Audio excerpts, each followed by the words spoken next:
Well, hello there, peoples of the interwebs and the YouTubes and wherever I decide to put this video and future videos and all that shiza. I am Craggs, in case you didn't know, and I meant to do this video a while ago. Had even prepared gameplay footage for it.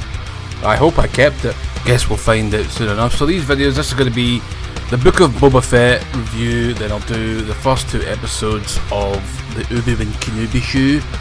And then once the 3rd series of The Mandalorian has been and gone, I'll do a series 1 to 3 overview review. Okay, good. Right, so Book of Boba Fett, the book of endless cameos and sand and nothing of real substance until like the last episode, and then it's over in a flash. So it's like, it's one of the most pointless TV series that I've come across in Star Wars, you know, expanded lore universe type deal.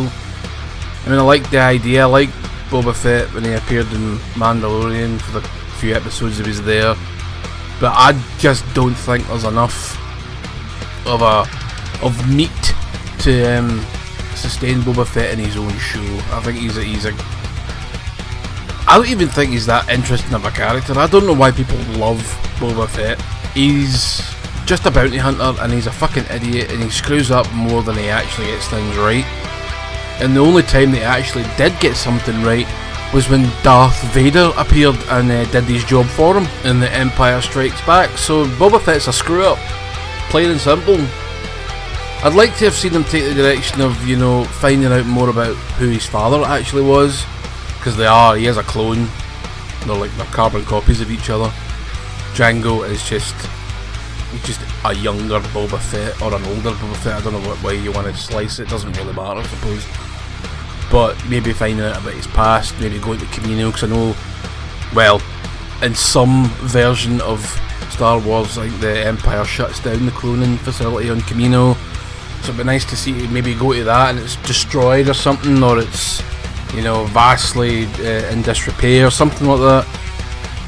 Sort of explore more of who the Mandalorians were, and maybe, we want to re-establish Mandalore. That does come up in the Mandalorian TV series. There are other Mandalorians out there, and they want to sort of re-establish the culture on the planet, which is fine. So I think that could have been explored a hell of a lot more than it has been.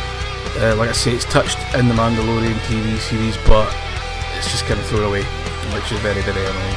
So what we have here is you see him escape from Sarlacc. He basically fucking blows it up for the inside, which yeah, it was a good start. First few episodes are okay, like first 2 or 3, not bad.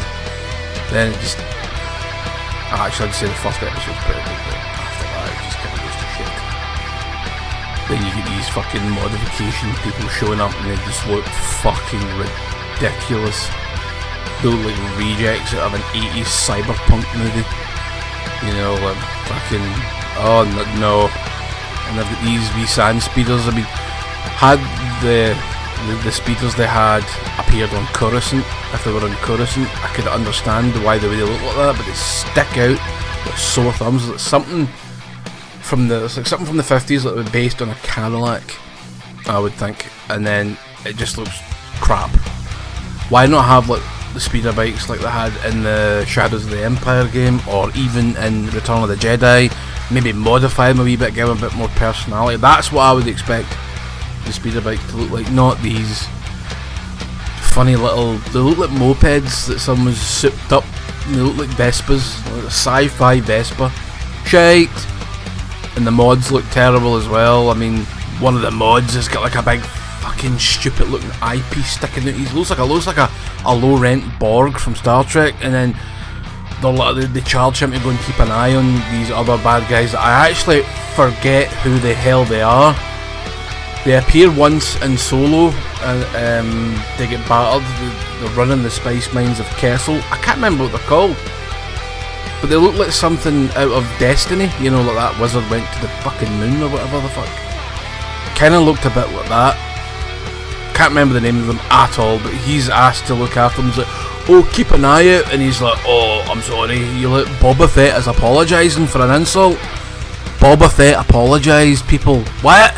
Fuck off. Then you've got not Chewie, who's a bit more angry, and he's Blackford, so that's cool, I suppose. So Boba Fett gets found by these Tusken Raiders. There must have been about 3 or 4 of them. Then they train him, and he builds his own sword thing out of a branch. That's kind of cool. And then they assault a land speeder train. Yep, liked all that, but with proper looking land speeders, none of these fucking Vespa shites. And then after that, the show just descends into nothingness. Becomes a bit more political. He gets Slave 1 back. And then it's just like, well, do you know what? This show isn't going very well. We don't really know what to do with it. So why don't we just bring the Mandalorian in? Why don't we bring in Din Djarin, and then we can forget about Boba Fett for 2 whole episodes in his own show. And there's only 6 fucking episodes. So he appears in a grand total of 4. Because 2, well, he does appear in one of the episodes with the Mandalorian, but he like stands there for 5 seconds and says nothing. So as far as I'm concerned, he's not in that episode. Has no weight. Jesus Christ, this is actually really depressing now that I'm thinking back on it. The last episode's alright, but they've got all these droids, and they're like artillery droids, and they can't hit for shit. But then neither can the other side hit for shit either. And then they introduced Cad Bane from the Clone Wars TV series, and I thought, he's cool looking. Oh, guess what? He's dead. Fucking hell, man. It's like, wow. I don't get what they've done here. You now need to watch this if you want to get the full Mandalorian story. They introduce an interesting character and kill him off almost right away, yet we're stuck with Boba, I have no personality Fett, and his fucking half cyborg sidekick, who I also can't remember the name of because I couldn't give a fuck about her. She's voiced by Ming-Na Wen, who was Chun-Li in the Street Fighter movie, who's also in Agents of S.H.I.E.L.D., and she does put in a good performance. But what's her character name? Don't know. So last episode there's a Rancor fight as well. Wee Yoda dude Grogu shows up and is like, oh, I'll put it to sleep. And do you know what? You didn't need to put the Rancor to sleep. All you had to do was sit it down, show it this show, and it'd have been fucking dead from boredom. So that's my wee review of the Book of Boba Fett. It's the Book of Jobby Fett. It's fucking crap. It's almost completely worthless. And the only episodes I suggest you watch are the episodes where Boba Fett's not even fucking in them. So, fuck you, showrunners of this show. You fucked it up. And now we're going to go and talk about the Kenobi show. Oh joy.